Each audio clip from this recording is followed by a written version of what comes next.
Nah, karena itulah ada sesuatu yang perlu kita sampaikan di sini bahwa kita turut berduka dan kita jelas-jelas menyampaikan bahwa hal ini adalah sesuatu yang bertentangan dengan kemanusiaan manapun. Namun tentu saja setiap peristiwa itu menyisakan pada kita orang-orang yang mau belajar untuk mengambil sebuah pelajaran. Apa yang bisa kita ambil daripada peristiwa ini? Pertanyaannya adalah senantiasa, andaikan pelakunya adalah muslim. Jadi kalau seandainya pelakunya adalah muslim, mungkin dunia lebih sibuk daripada sekarang. Mungkin pemimpin-pemimpin dunia kemudian rame-rame mengucapkan bela sungkawa, mengucapkan kemudian dukungan, mengutuk dan sebagainya. Andaikan pelakunya adalah muslim, maka dunia pasti lebih sibuk dengan hashtag-hashtag yang bertebaran di Twitter, di Instagram, pray for Vegas, I'm with Vegas dan sebagainya. Pasti akan muncul seperti itu. Kalau seandainya pelakunya adalah muslim, pasti lebih heboh, pasti lebih banyak pemberitaannya. Tapi sayangnya pelakunya bukan muslim. Jadi nama pelakunya adalah Stephen Paddock, bukan Ahmad Azam misalnya, atau bukan Muhammad Fatih misalnya. Kalau seandainya namanya muslim, ini sudah pasti akan lebih banyak digoreng oleh media, pasti lebih banyak diberitakan oleh media. Kenapa? Karena muslim pelakunya. Tapi pelakunya bukan muslim dan juga pelakunya bukanlah orang-orang yang terkait dengan Islam, walaupun berita-berita ingin mengaitkannya dengan Islam. Nah, apa yang bisa kita ambil pelajarannya di sini teman-teman sekalian? Ada stigmatisasi, ada framing yang coba untuk dilakukan selama ini oleh pemberitaan-pemberitaan, oleh kantor-kantor berita dengan mengaitkan setiap kekerasan. Bila itu dilakukan oleh seorang muslim, maka dikaitkan dengan jihad, dikaitkan dengan Islam, dikaitkan dengan ekstremisme, dikaitkan dengan radikalisme, dikaitkan dengan fundamentalisme. Tapi apabila pelakunya bukan seorang muslim, maka paling kita akan mendapatkan beritanya adalah mass shooting misalnya. Penembakan ramai gitu kan ya, atau misalnya dikatakan sebagai sebuah homicide misalnya, atau sebuah pembunuhan biasa. Tapi tidak dikatakan sebagai judulnya terorisme, tidak dikatakan judulnya sebagai jihad misalnya. Nah, kenapa? Karena memang stigmatisasi itu, yang hendak dibangun stigmatisasi buruk itu adalah pada Islam. Sehingga ketika muslim pelakunya, pastilah kemudian dibuat besar-besaran. Yang disalahkan apa? Yang disalahkan adalah muslimnya. Yang disalahkan adalah Islamnya. Yang disalahkan adalah negara-negara muslimnya. Yang disalahkan seluruh komunitas-komunitas muslim di seluruh dunia. Ini yang terjadi bila pelakunya adalah Islam, adalah seorang muslim. Tapi bila tidak, maka tidak akan ada pengkaitan-pengkaitan seperti tadi. Misalnya contoh, pengaitan bahwa dia adalah seorang beragama Kristen misalnya. Atau pengaitan bahwa dia warga negara Amerika misalnya. Maka tidak terjadi pengaitan-pengaitan seperti itu.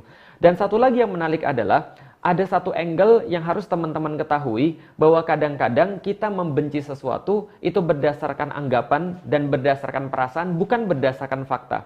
Nah, ketika banyak sekali kasus-kasus penembakan massa di Amerika ini, penembakan massal di Amerika, penembakan terhadap orang-orang, homicide, kekerasan bersenjata dan sebagainya, sangat banyak sekali kasus-kasus seperti ini. Maka tahun 2015 ada sesuatu yang menarik, pernyataan daripada Barack Obama yang pada saat itu menjadi presiden. Dia mengatakan, kalau Anda memperhatikan, maka kasus korban karena penembakan bersenjata atau karena kekerasan bersenjata itu jauh lebih tinggi daripada terorisme yang kita khawatirkan.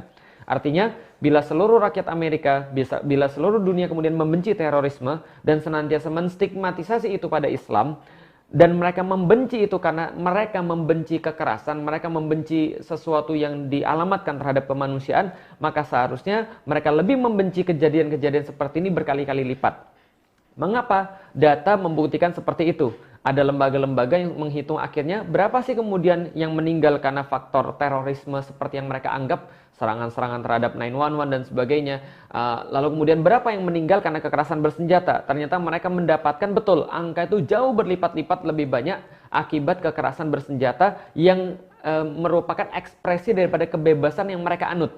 Dan kita tahu Las Vegas, Nevada itu terletak di daerah barat daripada Amerika yang memang sangat bebas sekali dalam kepemilikan bersenjata, pemilikan senjata. Nah, ini menjadi suatu yang perlu kita pelajari. Nah, persis seperti itu pula di negeri kita juga sama. Banyak orang-orang yang tidak memahami fakta, lalu kemudian membenci tanpa alasan, tapi kalau mencintai pun buta beneran gitu kan ya. Nah, kenapa? Tidak berdasarkan fakta sama sekali. Misal, ketika kita melihat aktivis-aktivis sosial media yang sekarang bungkam terhadap kejadian ini. Kenapa? Karena pelakunya bukan muslim. Padahal faktanya justru lebih banyak tindakan-tindakan teror yang harusnya disebut teror dilakukan oleh orang-orang yang justru tidak diinspirasi oleh Islam. Sebaliknya Islam malah menginspirasi kebaikan, Islam malah menginspirasi kelembutan, Islam malah menginspirasi kedamaian, dan hanya ajaran Islam yang memiliki seruan di dalam kitabnya bahwa kalau Anda menyelamatkan satu orang manusia, maka Anda menyelamatkan seluruh manusia. Ketika Anda membunuh satu orang manusia, maka Anda sudah menghancurkan seluruh manusia. Ini hanya Al-Quran yang ada kitab seperti itu. Sekali lagi, semuanya basicnya adalah anggapan. Dasarnya adalah anggapan, bukan fakta. Persis juga ketika ada pejabat, petinggi negara, kemudian mengatakan bahwa yang menjadi problem daripada negeri ini bukan komunisme, tapi yang menjadi masalah adalah radikalisme. Yang menjadi masalah adalah ekstremisme. Nah, permasalahannya ekstremisme dan radikalisme senantiasa disematkan kepada Islam.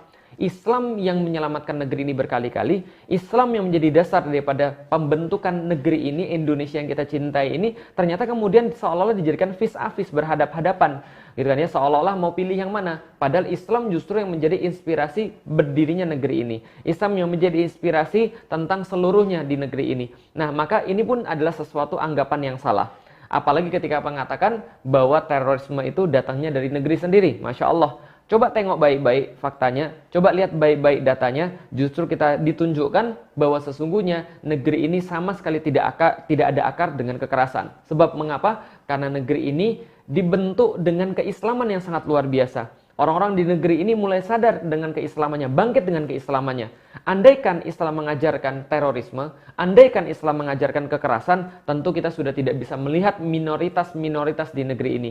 Tapi nyatanya, minoritas negeri ini terlindung, minoritas di negeri ini dihormati, hanya saja yang terjadi sekarang justru adalah tirani minoritas kepada mayoritas. Nah, balik lagi kepada anggapan-anggapan tadi, ternyata selama ini yang orang anggap terorisme adalah framing media. Adalah stigmatisasi media yang sebenarnya tidak ada pada kenyataannya. Yang orang anggap sebagai terorisme adalah justru selama ini ada pada diri mereka sendiri. Jadi kita kembalikan sebagai sebuah kesimpulan adalah andaikan Anda merasa takut dengan aksi-aksi kekerasan, aksi-aksi brutal, harusnya Anda lebih takut pada yang bukan Islam, yang diinspirasi oleh bukan Islam, yang berkali-kali kemudian lebih sadis, lebih brutal. Lah kenapa? Kembali lagi pada kasus penembakan, ketika kemudian diwawancara adiknya pembunuh ini mengatakan dia tidak punya afiliasi politik dan dia tidak punya afiliasi agama. Artinya adalah apa? Orang yang ateis, orang yang tidak meyakini adanya Tuhan, tidak meyakini adanya hari akhir, mereka bisa berbuat semaunya, mereka bisa berbuat seenaknya karena mereka pikir semuanya akan berakhir ketika mereka meninggal. Tapi tidak dengan Islam. Kita akan mempertanggungjawabkan seluruh lisan kita pada Allah. Kita mempertanggungjawabkan setiap amal-amal kita pada Allah, dari yang paling besar sampai dengan yang paling kecil. Dari yang kita masih ingat sampai pada sesuatu yang sudah kita lupakan. Maka pertanggungjawaban inilah yang membuat seorang muslim akan berpikir berkali-kali dan menyesuaikan senantiasa perbuatan-perbuatannya dengan Al-Quran dan Sunnah. Dan apakah Anda berani mengatakan bahwa Quran dan Sunnah itu menginspirasi terorisme? Tentu tidak. Jangan termakan dengan stigmatisasi. Ayo kita lihat fakta, ayo kita lihat data. Ayo kita lihat kemudian semuanya dan berpikir lebih sehat, berpikir lebih sadar, dan kemudian sebagai kesimpulan adalah hanya kepada Islam tempat kita kembali, dan hanya Islam, dengan Islam negeri ini bisa bangkit dan berjaya, karena hanya dengan Islam pula lah negeri ini dimerdekakan. Saya Felix Xiao, Assalamualaikum warahmatullahi wabarakatuh.